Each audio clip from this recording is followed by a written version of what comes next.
Hey everyone, Mr. Happy here, and in this video I'm going to be giving you a summary of the 70th producer live letter for Final Fantasy XIV. It was such a breath of fresh air after what feels like so long since we've been able to talk about new stuff. I know the last live letter wasn't that long ago, but just so close to being able to sink our teeth into some new Final Fantasy XIV content. Before we go any further, a couple things. One, I'm apologizing for this video coming a little late. Normally I record this right after the live letter, but my internet went to crap and I had to stay on the phone for an hour to try and get that resolved. So that's going to be fun for the next couple of days. And second, thank you to the unofficial translations that were done for this by the Final Fantasy XIV Reddit Discord. That would be Iluna doing the images and Miuna regularly being the one that posts the actual translation. So you'll be seeing both of them kind of trading off on roles in here and reaffirming each other. So thank you to them. They always do excellent work with these unofficial translations. And with that, probably got a long summary because it was a beefy live letter. So let's get started. So first of all, the trailer, I'll be doing a separate video on this. Unfortunately, my initial reaction to the trailer may not be the greatest because the Twitch live stream was like really choppy. So maybe I could just do my initial reaction to the English one, but it was just packed full of stuff. Showing off some 6.1 MSQ related stuff. We have Tataru, we have Graha, we see Cryo, we see Y'shtola, and we just see the kind of, they don't really tell us anything about where this new adventure is initially taking us. We do see what looks to be Nero delivering a treasure map to Estinian right here. Hopefully he didn't pay too much, as Yoshi P said. And that leads into the first dungeon, which has elements from Final Fantasy XI. It looks to be some form of treasure ruins. We do see some familiar monsters and bosses from previous titles, as we have in the past as well. So again, Final Fantasy XI players will notice some very particularly. There's a bunch of crystal conflict there as well, showing off the volcano map and showing off the wind map, both of which look really engaging, and I'm very excited to actually get into those. We do also see a few MSQ shots of things. Look, this one even has a mammoth in there with Y'shtola. It's one of the fancy dressed mammoths as well. So, you know, just like to point that out. We see Hildebrand being warped into the first. This is likely a reference to the 5.3 occurrence where Hildebrand could actually appear in the Hero's Gauntlet. He does appear as his light form that we do see when it does cameo there. So it looks like they'll be canonizing that appearance and making it kind of what leads into Hildebrand's 6.1 and on adventures. We get a little bit of the Endsinger's Aria, the new Extreme that's based on the final trial from Endwalker. We also get to see the Lambs of Dalamud making a return. These are a cult that basically saw Dalamud and worshipped it as, you know, they welcome the end of the world, and they're very frequently shown in Temtara and certain areas around the A Realm Reborn map. And they're not a threat, but they have kind of just been in the background all this time, and given that they're probably being dealt with in the role quests, the combined role quests that we're getting in 6.1, they're probably going to be front and center as we're dealing with that. Because I can't imagine they're appearing anywhere else, but who knows, maybe. We do also get to look at the Myths of the Realm 24-man, and it looks like our bosses are indeed just the 12. It looks like we have Bayergot here, hammering through the arena. It looks like we've got Azima here, which was a little bit of a surprise because I think a lot of us would have expected Azima to appear a decent bit later.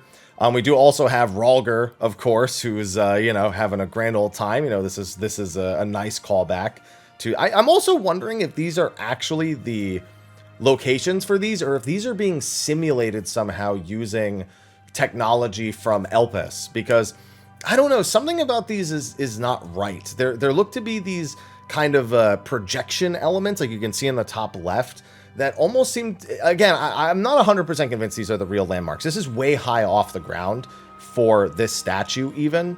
So I'm still not 100% convinced. And then we have Nald and Thal, which, you know, you can see Thal's balls on the screen right here. So it's good to see they didn't forget that.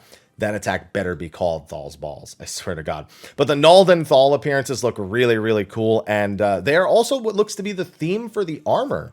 So that's an interesting little bit as well. And you have another picture of Nald and Thal right here. And then it just goes into the trailer, the end of the trailer. It showcases very quickly the Dragon Songs reprise. This is a teaser for Thornton, Nidhogg, Hraesvelgr, the Vault, all the stuff in the new Ultimate that's going to be coming out. Now, they did watch it again, but before they watched the trailer a second time with some commentary, they confirmed something a lot of us longtime players already suspected, that the release date would be April 12th, coming up just in about 10-11 days. We can predict these usually based on when the Moogle Tombstone event begins and when the live letter is normally placed. There's just patterns that have followed in the past, and while so many things have changed, we still keep an eye out for these things. We just don't assume as much as we used to in the past about being correct about these things. Then they posted, English trailer and all the other region trailers as well. And then they rewatched the trailer, added a bit of commentary. All the PvP actions have been reworked. Hildebrand is like an expansion behind because he's over in the Shadowbringers areas. We see some mechanics from Endsinger's Aria. We've seen more of the role quest, which you can see right here with Fauchelevent, with Hien, basically all the characters from the role quest prior. You see some more dungeon footage, just more of everything. Now, after that, they go through just recapping the things we already knew: new main scenario, Tataru's Grand Endeavor, new role quests with a completed quest line. So if you've done all the role quests, you can do the combined one. We have the new tribal quests for the Ark of Sadara, which are going to be for battle, and then we'll have the Omega Beyond the Rift, and somehow further Hildebrand adventures, and a new custom delivery with Emiliance, who I'm sure Twitter is already dreading what people are going to do to her once we're allowed to dress her up. Sorry, Alphino and Alice, but unfortunately, social media has no qualms with embarrassing you when it comes to your mother. Moving on, the duty support system. This is replacing the name of the trust system. So when you're going through the story and completing dungeons using NPCs, that's the duty support system. When you're leveling the avatars, that's the trust system. So ultimately, people will probably still call it trusts. Let's be real.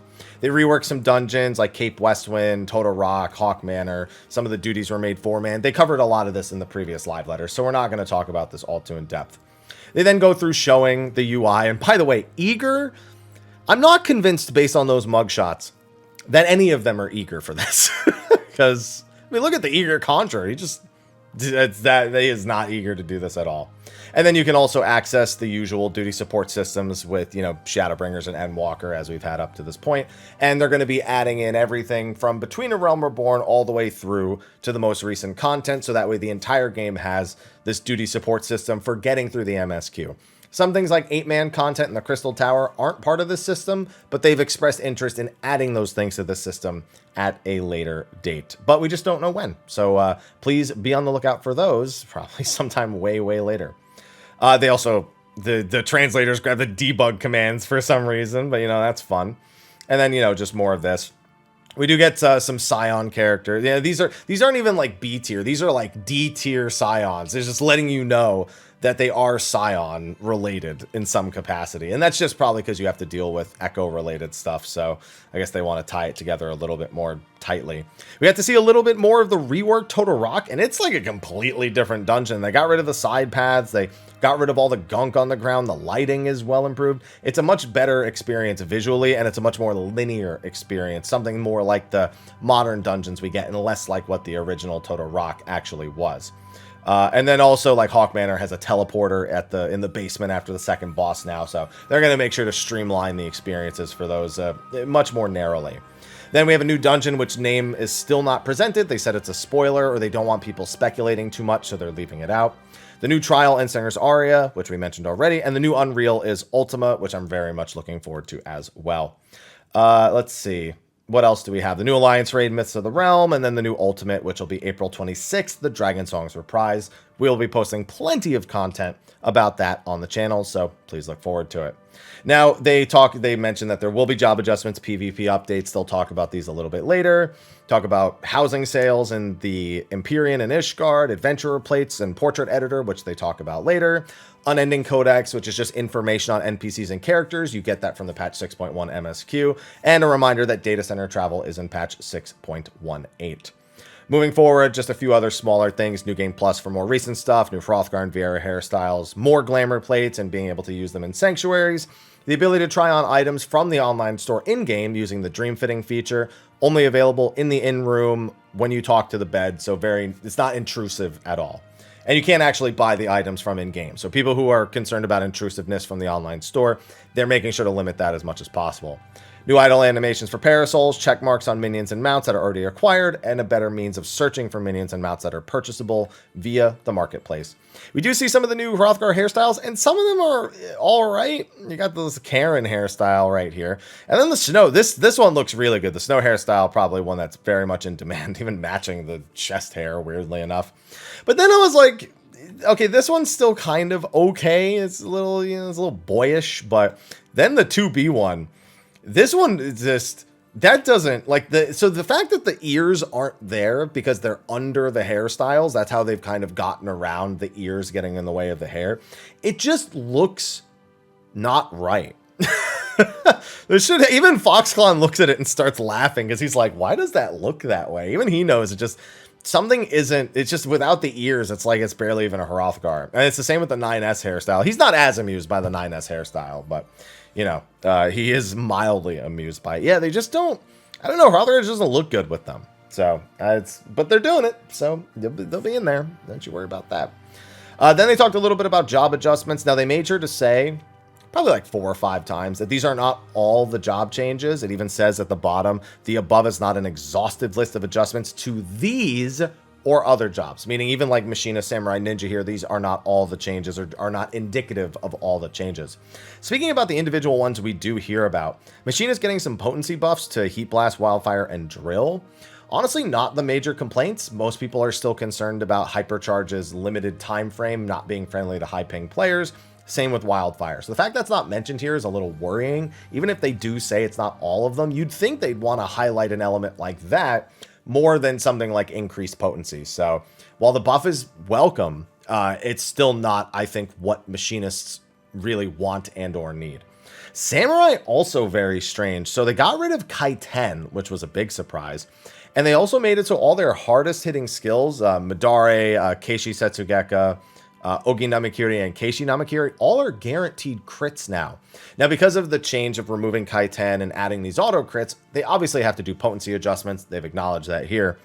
But the reason is wildly fluctuating DPS from critical hits. I could argue that about any job. So it's weird to specifically name Samurai and be like, oh, it's them. Like my Dancer, I want standard and technical step to always crit. That's a wildly fluctuating DPS, probably more wildly fluctuating than a lot of other jobs. So it's like, why does Samurai specifically get that change when Samurai is already performing very well? I don't know, but it's the reason they give, and that's all I've got. So it's just weird to me. Now, Ninja, also weird. They're actually, so they're, of course, they're going to adjust potencies with the changes that they're making, but Trick Attack is now a personal cooldown. So you'll apply it to a boss, and while it's applied, only that ninja who applied it will do bonus damage. So this is meant to do a couple of things. One, it takes the onus off of the 60-second buff window and makes it only important for the ninja themselves, assuming it still stays at 60 seconds. It doesn't say it will, but I'm assuming it will. Two, it makes it so if you have multiple ninjas, they can do openers, reopeners, whatever, and the trick attacks won't get in the way of each other. But then they made Mug, which is a 2-minute cooldown, essentially do what the old trick attack did. It will apply a debuff that increases enemies' damage taken from all party members. And so then the issue applies with Mug. So I guess you didn't really undo it. You just made it happen half as much because, you know, it's not happening every minute. It's happening every 2. But it's just, I don't know. I feel like this whole 1-minute, 2-minute thing has been kind of a toss-up because some jobs have really rigid rotations, but it's not ideal to pop a cooldown at the 2-minute mark. So you have to throw your entire like buff window off 30 seconds, which may throw it out of alignment with a lot of skills or make it weird to incorporate those skills based on the cooldowns.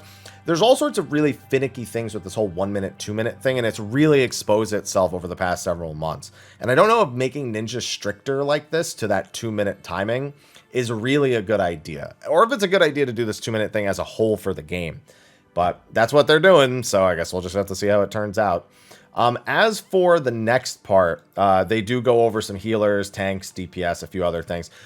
So people are looking at Dark Knight. That's probably the most like under a microscope job when it comes to what people were expecting.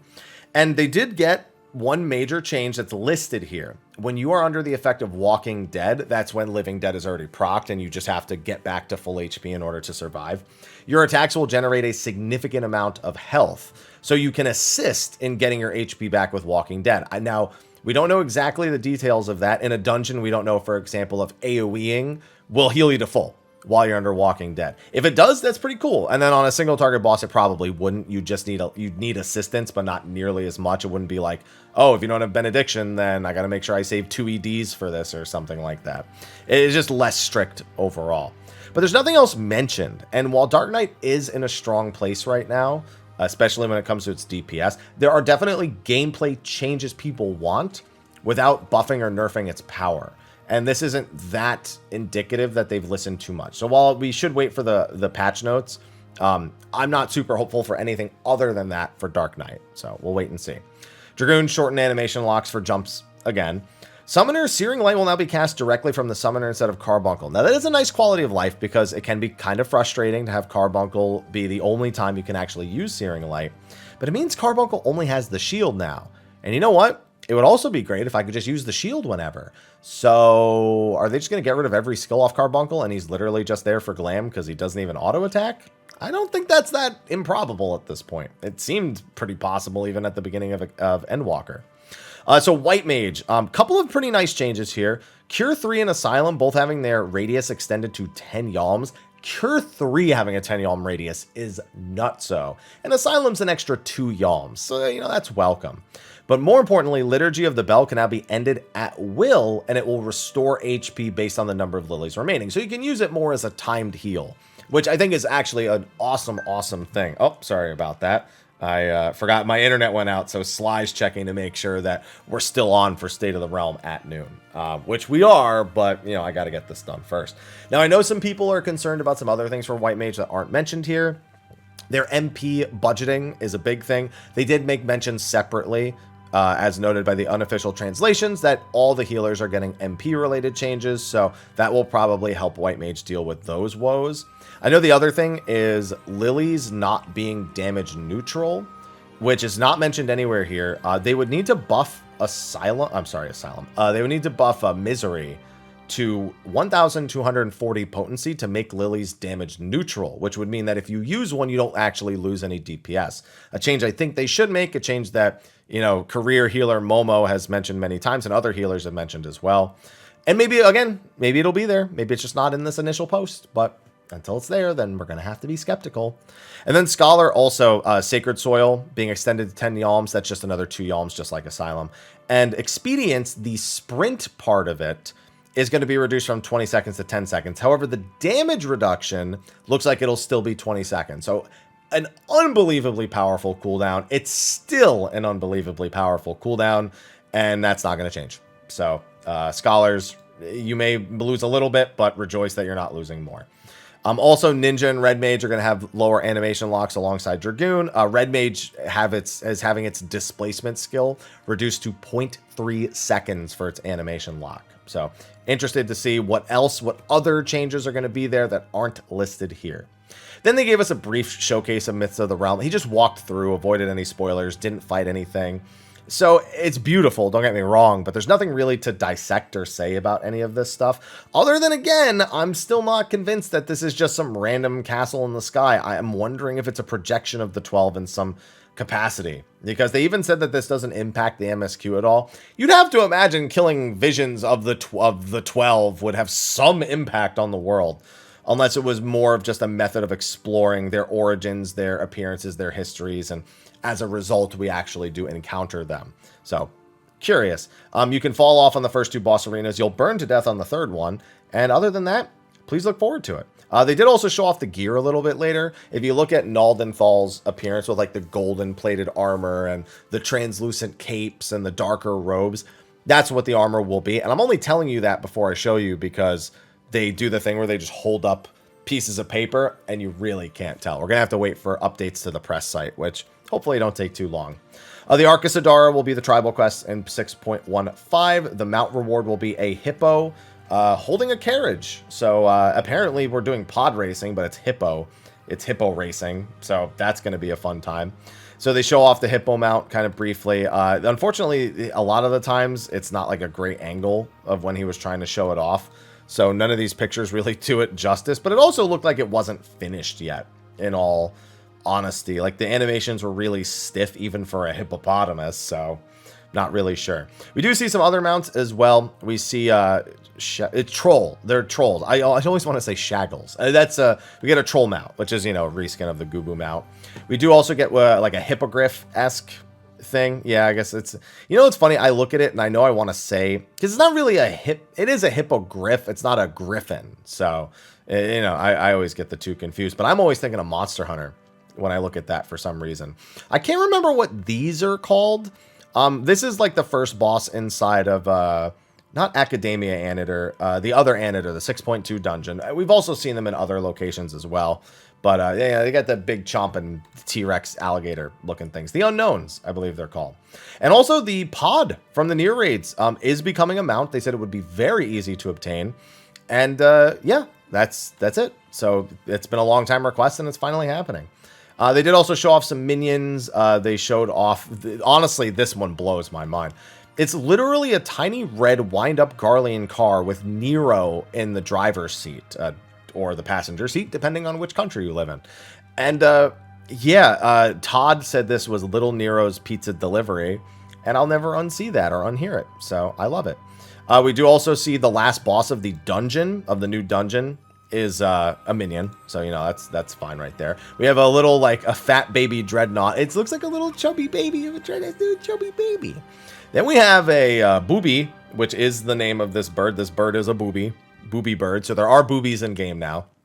People can ask in the middle of hunt trains if everyone can you know, bring out their boobies or put their boobies away, depending on how busy the hunt train is. We do also have some kangaroos, which, you know, Marasidia teaser. I'm just saying. And another dog. I forget what the breed of this dog is. Some people think they're ugly. I like this type of dog. I like it. I just like having dog minions. It even does it even listens to commands. It stands up.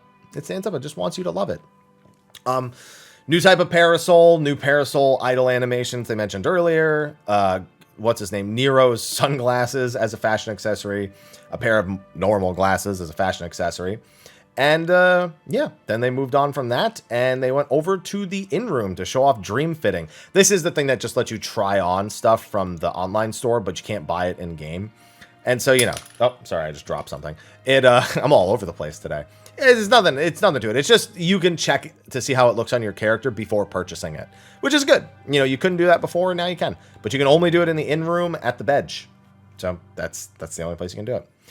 They just talked about housing again briefly. Even they said just go read the lodestone posts, but they did remind everyone it'll be a lottery system. It'll have that shared 9-day cycle where, you know, people can put forth their attempts to get the house via lottery, and then they have to wait for the result and then the acceptance period. So it's just reiterating, this is all stuff we knew already. And that was really it for the first half. They did again show off that gear, and they showed off a few other things, but like, this isn't a good enough picture for me to really break it all down for you guys. Like, you can see the gold armor and the black plated, or the black cloth, and then you have the translucent cape here for the tank gear, and, you know, and you can just kind of see that theme all throughout, based on Nald and Thal's appearance. I do wonder if this is more, I didn't really get a great look at Thal versus Nald, if this is more indicative of their design, but either way, you know, robes, gold, it's all stuff. Wait for the official press picture. It'll look way better than that. We'd also see some casual wear, probably new stuff from maps, if I had to wager a guess. And we get what we can barely see is a gingerbread house, it would appear, which Foxconn seems to find mildly entertaining right here. And we do also get to see like a tea set, like a gingerbread tea set, I suppose. And we also get to see a cherry blossom bed. We get to see a little playground right there, a jungle gym, and an Ishgardian hot tub as some new housing items. After that, they went on break, showed us some of the old April Fool's jokes because they didn't have a new one for this live letter, which kind of surprised me a little bit. And then after that, they went into Endsinger's Aria, basically Endsinger Extreme. Talked about how it's going to be more difficult than people are expecting, and it starts in the Phase 2 animation with the darkness behind the end singer and the light behind us. The arena's a little bit smaller. Of course, you can fall off. And we do get a brief look at the mechanics. Not really a whole lot, but just enough to give us an idea of what we're in for. So the big thing is there's different types of planets in the encounter now. And also you can see there's actually one of the end singer's little like head copies in the middle as well. So when these blue Saturn-esque looking planets collide, they actually knock back from the collide location. And it looks like the end singer head actually does an AoE in the direction that it's facing. So you're going to have to aim knockbacks. There's going to be different types of heads posted around different parts of the arena, doing probably different kinds of AoEs if I had to guess. And then we do briefly get a look at a red planet, and these are probably just teaching you the rules of how these planets work. I'd assume the red planet is the point blank AoE, and I assume that those aren't the only two planets, and that there's going to be different combinations of them, maybe being knocked back into a donut AoE, or making sure you don't get knocked back into a specific spot, or maybe there being two potential safe spots, but then a head aims an AoE at one of them, so there's really only one potential safe spot, etc., etc. So there's just going to be a lot of planets and them reversing time and being timed differently, and it's going to be very visually cluttery, I have a feeling, but I'm looking forward to it all the same. And it will also be giving you 2 totems per clear. Then they showed off adventure plates and character portraits, both in their beta versions. And these are basically like just, you know, if you play like Monster Hunter or PSO2 or any game with like a profile system, it's that. It lets you showcase, you know, a job. It shows your grand company, your free company. You can even post your average play schedule for weekdays and weekends and the types of content that you like to do. The character portrait is super flexible in terms of what you're able to do, and we'll talk about that as well. And all elements of the plate are customizable, whether it be the outside or the inside colors or the themes, all that stuff. And you can unlock all sorts of different options for this by completing content, unlocking achievements, getting new titles. So it's another thing that you can hunt down all different options for, encourages you to go around and do more types of content, and allows you to express yourself. You'll only be able to see the entire plate if you examine somebody. So like when you go to like right click examine, it'll show you a show adventure plate option as well. You can see a few other options here of some of the other customized ones that we have, the different portraits, the different plates, and some of the different options. And other than that, the portrait will actually appear in some content. So we'll get to that in a little bit. This was Yoshi P just messing with the settings. I'm not going to stop and talk about all of these individually because you're all going to get to experience them all in game soon enough. But they give you an idea of some of the things that are possible in here. You can also tie it to different gear sets. You can choose to display different jobs. You can choose to just display your default gear. There's all sorts of just customization and personalization options for these. Now, speaking of personalization, skipping ahead a little bit, the character portrait, for me, I think was the most impressive thing. Now, for one, the portrait itself, as you can see here, there's different backgrounds for the portrait, which you'll probably also be able to unlock. But more importantly, the portrait itself kind of works as like a mini G pose. So essentially you can choose for it to do different emotes, and then you can change the camera angle and the lighting and things like that in order to capture something that's really more unique to you. So for example, you can see Yoshi P here, he changed the camera angle a little bit. He's doing the blow kiss emote. And then he changes the lighting a little bit as well. You can see the different settings on the top and the bottom. And then you have another one here where he changes the camera angle a little bit more, moves the actual image around, does a different emote, gets a different result. And then you can also, once you've selected the emote and then kind of frozen it in place to pick what the still image will look like, you can then change the facial expressions as well. So you can do things you don't normally do when you're actually doing things like group pose or using these emotes. So it allows you to, again, get very particular in your portrait customization. You'll be able to save up to 20 portraits when 6.1 launches and up to 100 portraits in 6.15 just a few weeks later. And as such, you'll have plenty of options to customize your portraits for your different jobs or for your different moods or etc., etc., etc. Whew, there's a lot to say about that. Now in PvP, it'll actually use your portrait to show in the match, like at the start. I'll show you a screenshot of it in a little bit. And they're going to be doing that for Mahjong soon as well. Everything else here is just confirmation of all the things I was just telling you, different jobs, unlocking new ones from doing different content. But PvP, now this is something that a lot of people have their eyes on because PvP is not that popular in 14. And people don't want it to be unpopular, but they want it to be good. And these changes are looking to be good for the most part. Most of this stuff is just reiterations of stuff we already knew. Crystalline Conflict, new small-scale PvP. It's all been revamped, new reward structure, and the feast will end as of patch 6.1, so Crystalline Conflict will be taking that over. One little bit of new information, in case you missed it from the recent interviews, Rival Wings will be on hiatus during 6.1 for balancing. The current intention is to bring it back for 6.2, once it's been rebalanced around all the new actions. But we'll see what they do, because they have a tendency to just get rid of old content when they just decide, no, we don't want it. We just don't want to do it anymore. It's not right. Instead of reusing the assets, we'll just delete it. Ugh, can't stand when they do that. But that's not what they're saying they're doing, so we'll just have to wait and see. This overview is, again, the same. Crystalline Conflict is 5v5, 5 different jobs, no role restrictions, casual, ranked, and custom matches, and then ranked matches will group similar players. Most of the stuff from this point on is relatively new. They do actually take some time here to talk about the goal-oriented aspect of it. The whole point is to push a crystal from the center to the opponent's base. I wouldn't call it payload. It's more like push from, I think Overwatch 2 and Splatoon both have a mode very similar, where you're both just pushing against you. It's like shove of war. That's what my chat was calling it earlier, where you're just trying to push it to the enemy team. You do have to take the checkpoint that's closest to their base first, which will require you to hold that point, and then push it all the way through. Very fast-paced, very quick matches. 5 minutes is the maximum amount of match time. If a winner isn't decided by the end of the 5 minutes, then you'll go into overtime. And as soon as the crystal is no longer contested, that team will win. Now, they did play a live match, and in the example we saw, the team that was already winning was the one who pushed them out of the crystal itself and ended up winning. I don't know if that's the case. Maybe if the defending team kills the winning team, or the losing team defeats the winning team, they have the opportunity to push the crystal up to the point and try to surpass them in order to win the match. So I'd assume that would be the conditions for winning sudden death or winning overtime.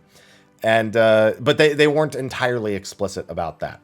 There's also 3 different maps. This is the basic map that has no sort of weirdness going on. There are lanes that give you a sprint buff along the side to try and get to the further points of the map a little bit faster, or to catch up on a flank unexpectedly. But the other maps have like massive gimmicks to them, like bombs that explode and kind of like these lanes and wind that pushes people all over the map. And they are launching with 3 maps, which I think is a really, really good idea. Now, this is what I meant by your character portrait would be used in PvP. So when you go into the match, it'll actually show your character portrait as you load in for both Team Astra and Team Umbra, which are the 2 teams of 5 that will be shown. So big fan of that. Makes the character portraits a little bit more enticing for people who may not normally be super into it. And then you can see at the start of the match, it loads people in. It's got the enemy team HP values, your own team HP and MP values, and all that stuff. And we did get to see kind of the vein of the PvP changes. So previously, they had mentioned that all jobs would have similar skills and that their limit breaks would all be different depending on which job you were playing. That's made it sound like everyone was going to be pretty homogenized, and I'm glad to see that's not actually the case. The big thing is everybody gets a big defensive cooldown, and everybody gets a heal that uses MP. Now, the heal is the only skill that consumes MP now. So as long as you have 2500 MP, you can pop what's about a 30% HP heal instantly.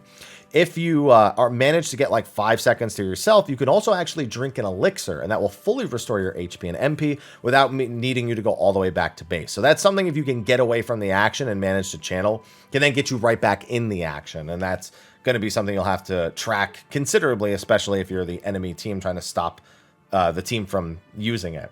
Other than that, I mean, the jobs play similarly. So it means healers do have more healing actions, but that people aren't stranded if their healer can't really keep up with the damage. There's some personal onus into taking care of your own health and defensive status as well. Other than that, it just shows Yoshi P quickly run through. Match 5 minutes, but it takes him like less than 60 seconds to like push it all the way to the enemy base. It's really, really quick. And you just need to get to the checkpoint and make sure that you collect the checkpoint. And yeah, it's just quickly pushing it across the arena. There's really not much else to it.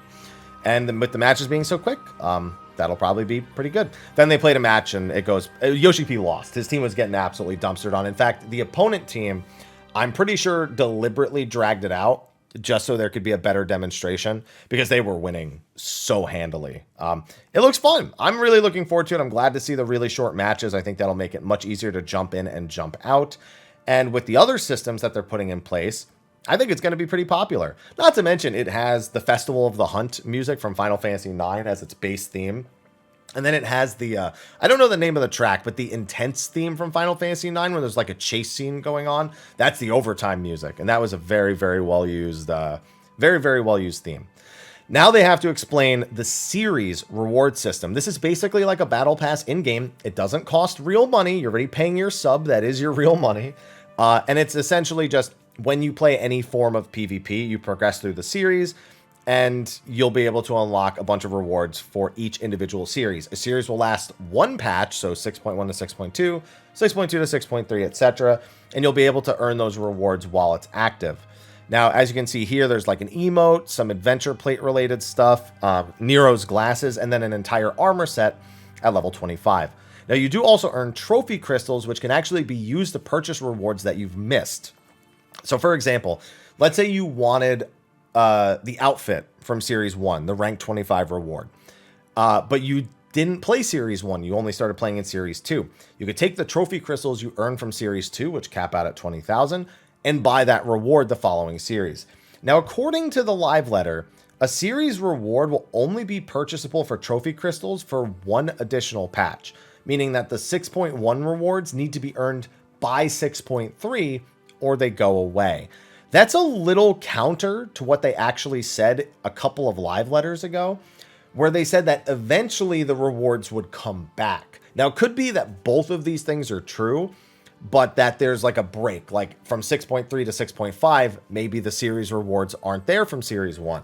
But sometime in the future, they bring them back and make them purchasable for, you know, another patch or so, something along those lines. So there's a minor degree of FOMO, fear of missing out, but it's not as severe as you have to keep up with these every single time. But with the really quick Crystalline conflict matches, hopefully that actually goes pretty quick regardless. They explain all that in the slides. And this is actually the series reward for Series 1. So when you get to level 25 in the series, you'll obtain this. It's level 1, all job glam. Everyone can wear it. And honestly, I saw that and went, is that Bolvar? Is that Bolvar 4 Dragon? That's a World of Warcraft reference. Looks pretty dope. Super edgy, pretty dope. And then a new series in 6.2 will kick off. And they said they really want to make sure that the rewards are something people really look forward to every single patch. So expect more evolutions of the reward structure going on. Expect cool things that you actually want as rewards. Won't always be armor. Could be a mount one season. Could be minions. Could be any sort of thing. But just off to a good start with the reward structure, at least thus far. Now, Crystalline Conflict will also have a ranked option. These are going to function more similarly to the Feast season, but they have reworked them significantly. So you now have a tier of rank, and you have a riser rank. So essentially, you have to start from the bottom riser rank and work your way up to the top of each rank, and then you'll move on to the next one. So they do this in a very, very simple manner. When you win a match, you gain a rising star. When you have 3 rising stars and you win a match, you go up to the next rank with 1 rising star. Now, if you lose a match with 0 rising stars, you will go down to a lower riser within a tier. So if you were bronze 1, for example, and then you lost 2 matches in a row, you would go back down to bronze 2. But you cannot go from, let's say, silver back down to bronze. You'll be locked into that higher tier once you reach it. So it's a much more tangible goal. Like, oh, I got to silver today. Okay, I'm good. I can never go back down to bronze. Now, I'm sure there's like hidden MMR used in order to match people, because obviously if bronze people are stuck in bronze and there's not enough people queuing in bronze, that would theoretically screw people in bronze. And so I'm sure they have some sort of background system that's not detailed here to prevent that, but that's all the information we have for that.